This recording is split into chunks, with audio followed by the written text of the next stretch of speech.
Hello friends, spice mix চ্যানেলে আপনাদের সকলকে স্বাগত জানাই। আজ আমি আপনাদের জন্য চিকেনের একটি খুবই ইন্টারেস্টিং রেসিপি নিয়ে এসেছি, যেটা আপনারা চটজলদি তৈরি করে ফেলতে পারেন। তাহলে আসুন দেখে নিই ম্যারিনেটেড চিকেন মশলা কারি আমি কিভাবে তৈরি করছি।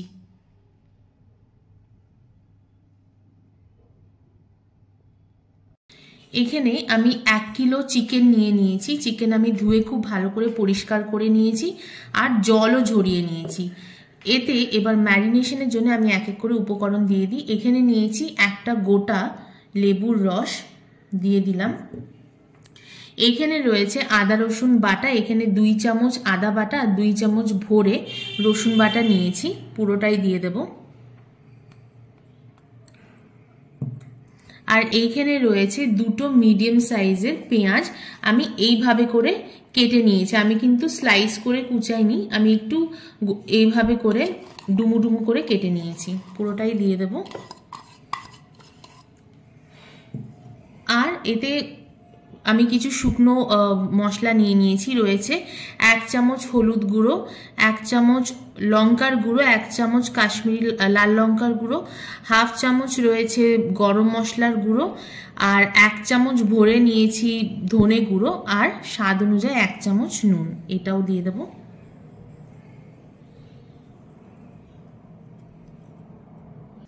এইবার সব উপকরণ দেওয়ার পর কিন্তু মাংসটা খুব ভালোভাবে মাখিয়ে নিতে হবে।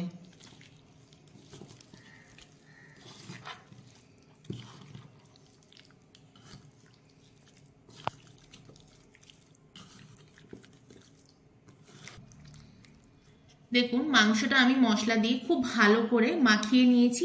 এইবার এটা আমি মিনিমাম 8 ঘন্টার জন্য ম্যারিনেট হতে দেব। এইখানে একটা কড়াতে আমি সর্ষের তেল গরম করে নিয়েছি। এইবার এতে আমি কিছু মশলা অ্যাড করব।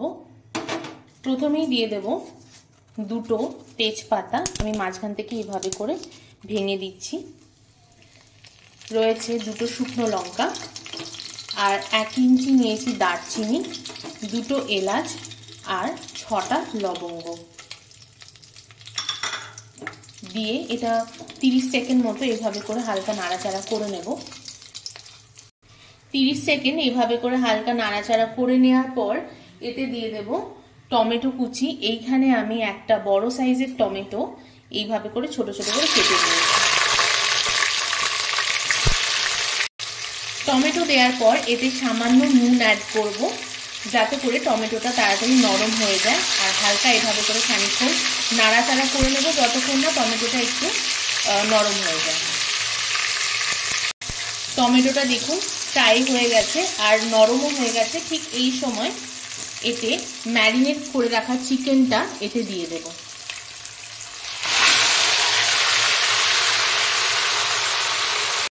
চিকেন দেওয়ার পর খুব ভালোভাবে এটাকে নাড়িয়ে নিতে হবে।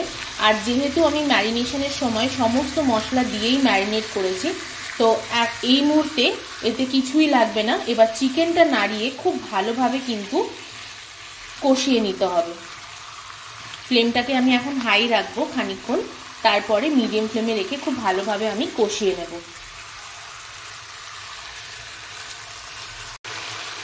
এখানে দেখুন 5 মিনিট আমি ফ্লেমটাকে হাইতে রেখে চিকেনটা আমি 5 মিনিট হাই ফ্লেমে কষিয়ে নিয়েছি।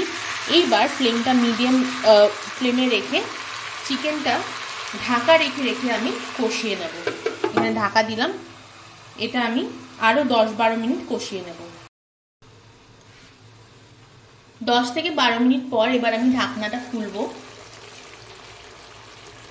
10-12 মিনিট ঢেকে রেখে কিন্তু আমি খুব ভালোভাবে কষিয়ে নিয়েছি। আর এর মাঝে কিন্তু খুলে দুবার আমি নেড়েও দিয়েছি। নেড়ে দিতে হবে, নাহলে কিন্তু মশলাটা তলায় লেগে যেতে পারে। এইবার এটা হালকা একটু নাড়িয়ে নেব। আরও 15 থেকে 20 মিনিট আমি এই মিডিয়াম ফ্লেমে ঢেকে আমি এটা আরও কষিয়ে নেব। এর মাঝে কিন্তু নাড়িয়ে দিতে হবে। এবার আমি ঢেকে দিলাম। 15 মিনিটের জন্য আরও আমি কষিয়ে নেব। 15 মিনিট পর এবার আমি ঢাকনাটা খুলবো। এই 15 মিনিট কিন্তু লো টু মিডিয়াম ফ্লেমে রেখে আমি চিকেনটা খুব ভালোভাবে কষিয়ে নিয়েছি। দেখুন খুব ভালোভাবে কষানো হয়ে গেছে। এইবার আমি গ্রেভির জন্য গরম জল অ্যাড করব। জলটা অবশ্যই গরম হতে হবে। এখানে আমি 1 থেকে 1.5 কাপ গরম জল অ্যাড করলাম। যতটা আপনি গ্রেভি রাখতে চান আর কি, গ্রেভিটা যদি একটু কম রাখতে চান তাহলে সেই অনুযায়ী জলটা দিতে হবে। একটু নাড়িয়ে দেবো আর এই গ্রেভিটা এখন আমি ফুটতে দেবো। গ্রেভিটা দেখুন ফুটে গেছে, আমি একটু হালকা নাড়িয়ে নেব। এইবার এই পর্যায়ে নুনটা চেক করে নিতে হবে, যদি কম বেশি কিছু হয়ে থাকে তাহলে সেরকম সেই বুঝে অ্যাড করে দিতে হবে। এখানে আমি 1/2 চামচ পরিমাণ নুন আমার স্বাদ অনুযায়ী এখানে অ্যাড করলাম। এইবারে ঢেকে এটা আমি মিডিয়াম ফ্লেমে 15 মিনিট হতে দেব। 15 মিনিট পর এবার আমি ঢাকনাটা খুলবো। চিকেন একদম পুরোপুরি তৈরি হয়ে গেছে, একটু নাড়িয়ে দেব। দেখুন একদম রেডি হয়ে গেছে, খুব সুন্দর একটা সুগন্ধ বেরিয়েছে। এইবার ফ্লেমটাকে অফ করে দেব আর ঢেকে দিয়ে স্ট্যান্ডিং টাইমে এটা 2 মিনিট রেখে তারপরে এটা পরিবেশন করব।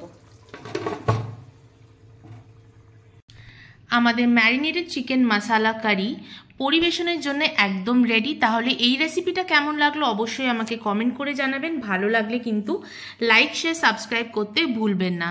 আর এটা গরম ভাতের সাথে, রুটি পরোটার সাথে দারুণ লাগবে খেতে। তাহলে আজ এই ভিডিওটা এখানেই শেষ করছি, আবারও আসবো আরেকটি নতুন রেসিপি নিয়ে। আপনারা খুব ভালো থাকবেন, সুস্থ থাকবেন, ধন্যবাদ।